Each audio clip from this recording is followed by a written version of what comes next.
أهلا وسهلا بيكم في قناتي هنور أرت. النهاردة هعمل شنطة جديدة بشبك الكنفا البلاستيك وخيط جليتر المتميز. خيط الجليتر ممكن استعمله في الشنط وممكن اعمل بيه اكتر من حاجة، وهو وزن الخيط خفيف. البكرة دي وزنها 200 جرام.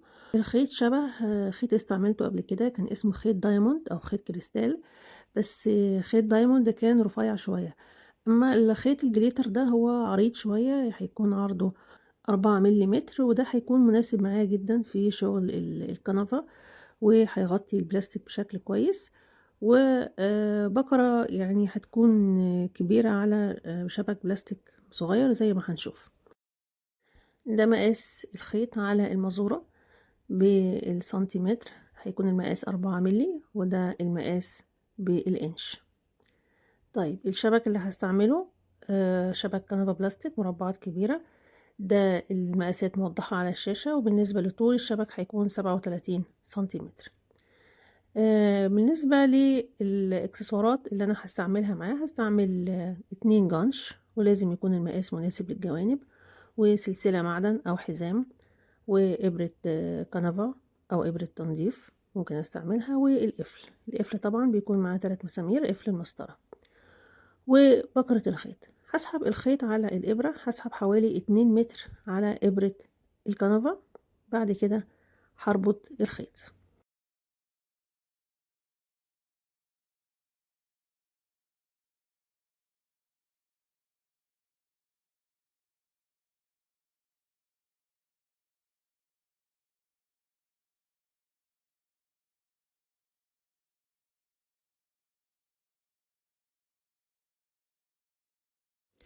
أول حاجة بدخل الإبرة في أول مربع موجود عندي في الزاوية، وبعد 1 2 3 4 5 6. المربع رقم 6 بدخل الإبرة وبسحب الخيط.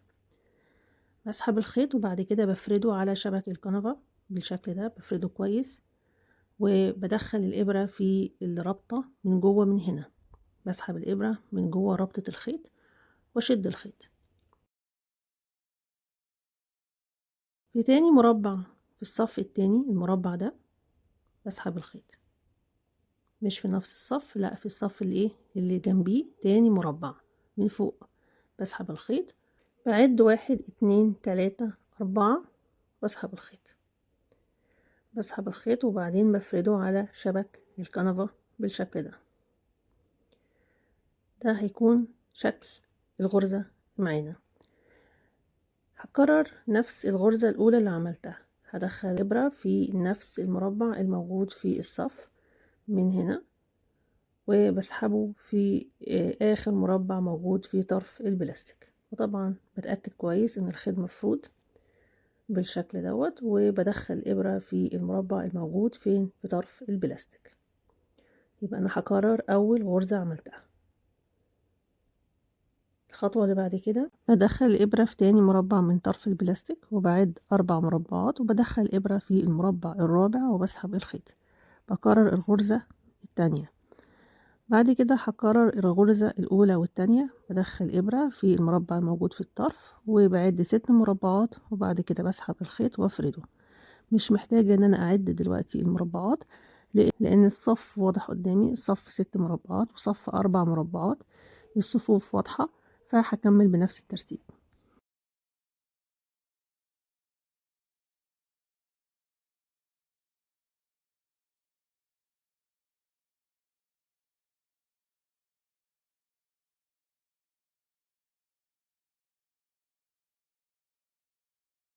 وده هيكون شكل نمط الغرز اللي هنشتغل بيها في الشنطة كلها. مرة الخيط هيتسحب على 4 مربعات، ومرة على 6 مربعات.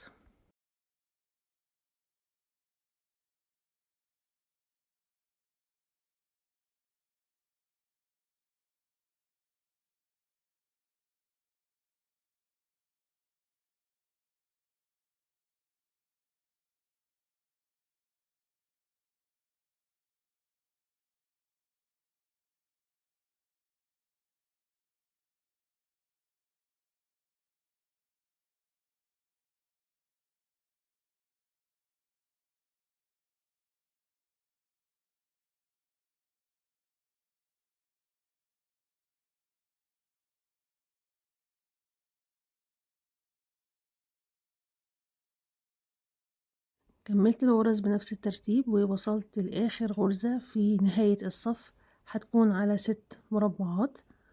وبعد كده بسحب الخيط وهنشوف شكل الصف الأول هيكون عامل ازاي. ده كده هيكون شكل أول صف من الغرز. هبدأ دلوقتي في الصف التاني. الصف التاني ببدأ أدخل إبرة في آخر مربع انتهت فيه الغرزة اللي قبل الأخيرة، وأعد 1 2 3 4 5 6 وأسحب الخيط من المربع السادس.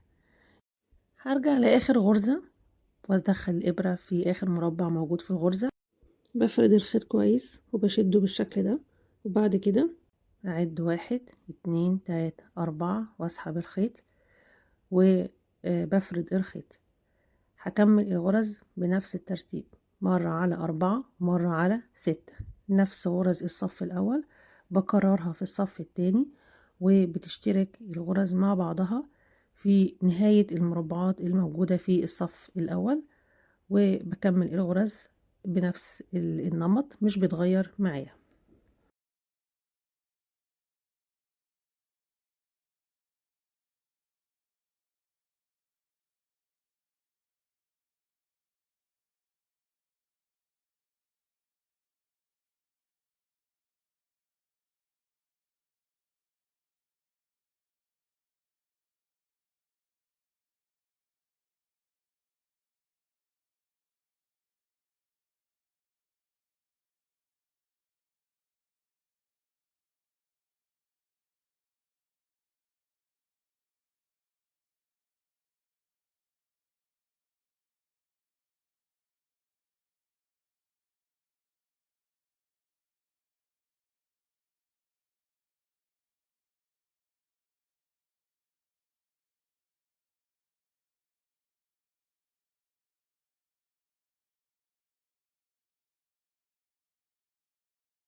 لما الخيط بينتهي بعمل ايه؟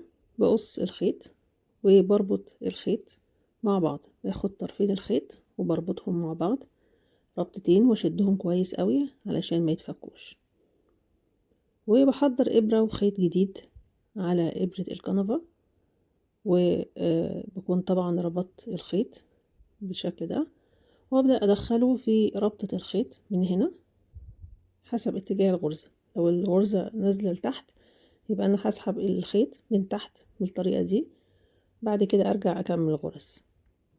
وانا بشتغل بلم في ايدي كده بمسكهم مع بعض الرابطة بدخلها كده تحت الغرز مع بعض، وامسكها من ظهر البلاستيك وبكمل غرز، ويعني بقدر الامكان بحاول ان انا اخفي الخيوط المقصوصة.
بكمل الغرز بنفس الترتيب وببدأ في الصف الثالث من آخر مربع انتهت عنده تاني غرزة، بسحب الخيط وبعد 4 مربعات، برجع لآخر غرزة في الصف وبدخل إبرة في آخر مربع، بسحب الخيط وبعد 6 مربعات واسحب الخيط. هكرر نفس صفوف الغرز بنفس الترتيب، مرة على 4 مربعات ومرة على 6 مربعات.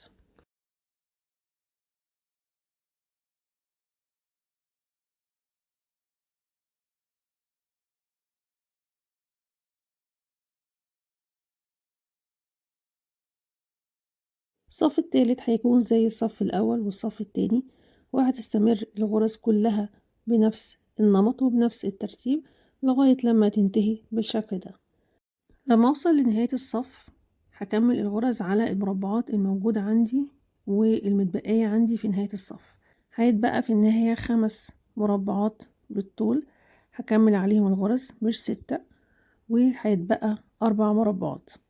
يبقى آخر صف هيكون 5 و4 مش 4 و6 زي ما اشتغلت، فده مش هيفرق في شكل الغرز، وده هيكون آخر صف وهيكون في الجزء الداخلي للشنطة. يبقى عدد المربعات دلوقتي اللي بسحب فيها الخيط هيكون 5، والصف اللي بعديه هيكون 4 وهكذا.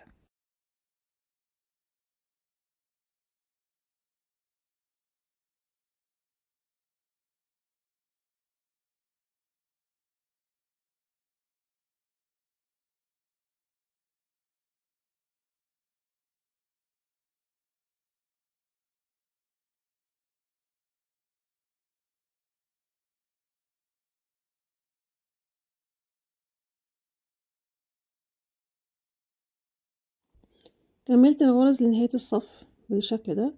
هبدأ دلوقتي أعمل غرز على أطراف البلاستيك من جوه.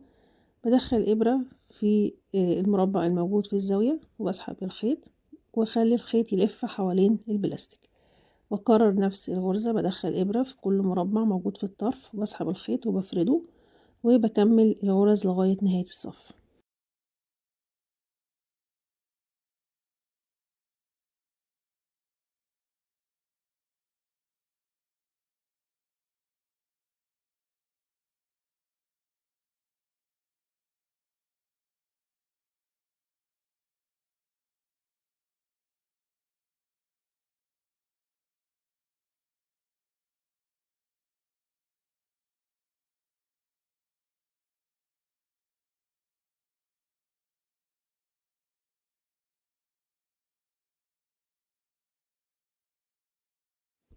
بعد ما بكمل الصف للنهاية بعمل ربطة خيط وبسحب الخيط تحت الغرز. الربطة دي مهمة عشان أمنع السرفلة. بربطه بالشكل ده، بعد كده بسحبه تحت الخيط.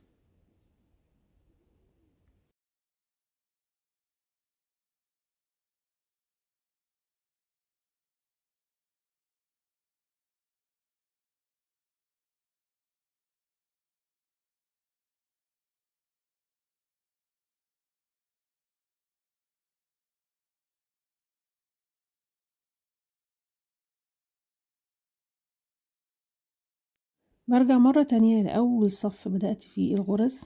الصف ده كان متبقي فيه غرز في الأطراف، مربع واحد ومربعين. بدخل إبرة في أول مربع موجود في الزاوية وبسحب الخيط. بعد كده بحتفظ بجزء من طرف الخيط بالشكل ده، جزء طويل شوية، وبدخل إبرة في تاني مربع موجود في الصف. طرف الخيط ده هيدخل ما بين الغرز. بدخل إبرة في تاني مربع موجود في الصف وبسحب الخيط، بفرد الخيط كويس وبعدله. بعد كده بدخل الإبرة في آخر مربع موجود في الصف، المربع ده، وبسحب الخيط وافرده. بعد كده بدخله في تاني مربع. خلي بالي ان دايما الخيوط تكون معدولة وان طرف الخيط بيدخل ما بين الغرز، وهكذا بكمل بنفس الترتيب.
وأنا بكمل الغرز لو لاحظت إن الغرز مايلة شوية هعدلها بإبرة التنظيف وأظبط الاتجاه بتاعها، بعد كده هرجع أكمل الغرز.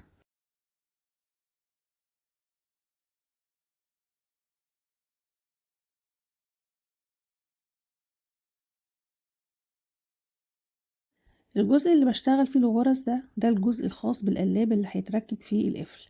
بعد ما بوصل لنهاية الصف بدخل الإبرة في المربعات الموجودة في الأطراف وبعمل غرز على أطراف البلاستيك.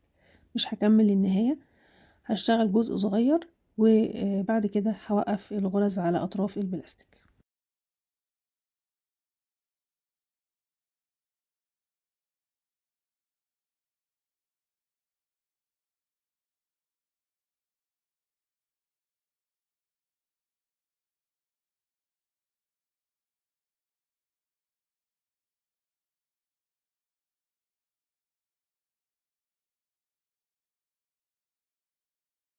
بعمل حساب ربط الجوانب، فهوقف الغرز على أطراف البلاستيك عند الجانب من هنا. هكمل الغرز لغاية هنا بالظبط، بعد كده هوقف عشان أعمل حساب ربط الجوانب. هقص الخيط، بس هقص بعد حوالي كده 10 سنتي، بحيث ان طرف الخيط ده هيدخل ما بين الغرز.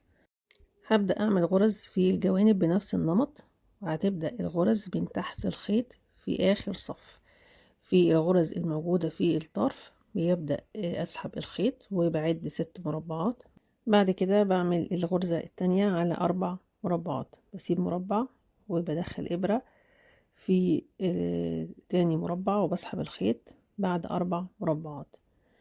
خلي بالي هنا من بداية الصف. بداية الصف بتبدأ في نفس المربعات الموجودة في صف الغرز الموجود في الآخر في الجنب من هنا، وبعد 6 وبعد كده المرة التانية بعد 4 وبكمل الغرز بنفس النمط.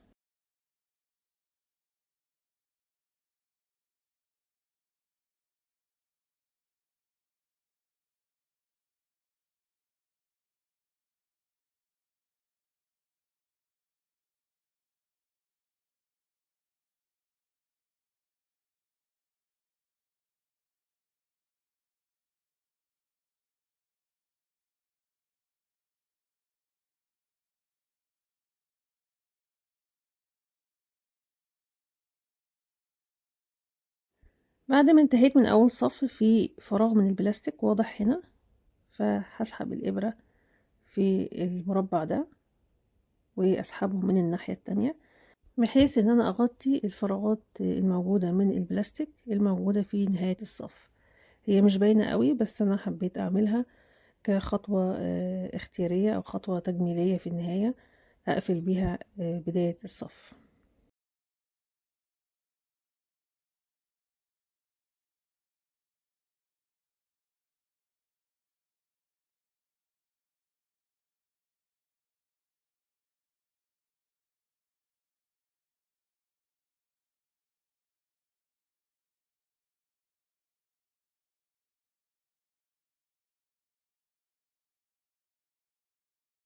هرجع اكمل الغرز بنفس النمط زي ما عملت في باقي الشنطة. مرة الغرز هتكون على 6 مربعات ومرة هتكون على 4 مربعات.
هحط الحلقة المعدن وابدأ اكمل الغرز بنفس الترتيب واثبت الجنش. ده مش افضل حل في تثبيت الجنش، انا اضطريت بعد كده ان انا اخيطه بخيط شفاف تحت خيط الجليتر علشان اثبته، لان الغرز واسعة والجنش هيتحرك لفوق ولتحت. ممكن تنتهي الغرز باكتر من طريقة. ممكن اربطها بخيط الجليتر نفسه، بعد كده اعمل غرز حواليه، وممكن اعمل حل ده دلوقتي، اعمل غرز فوقيها فوق الجنش، وبعد كده هثبت الجنش من فوق علشان بس ما يكونش فيه خلل في توازن الشنطة. فهضطر ان انا اعمل خياطة تانية للجنش من تحت الغرز بخيط شفاف، خيط سنارة او خيط تطريز يكون نفس اللون. وعملت كده في النهاية، بس للأسف ما صورتش تثبيت الجنش، ودي حاجة ممكن تختلف معاكي حسب المقاس وحسب نوع الجنش والغرز اللي هتكون حواليه.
هعمل غرز على اطراف البلاستيك شبه اللي عملتها عند القلاب، بس هنا عندي مربعين وثلاث مربعات.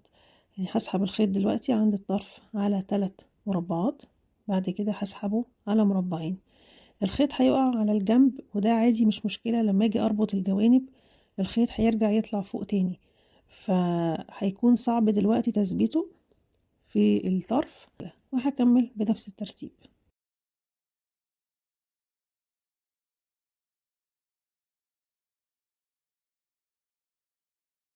وده هيكون شكل الغرز في جوانب الشبك من الناحيتين. هتأكد كويس من ربط الخيط كويس من ظهر الشبك وكل حاجة ثابتة في مكانها.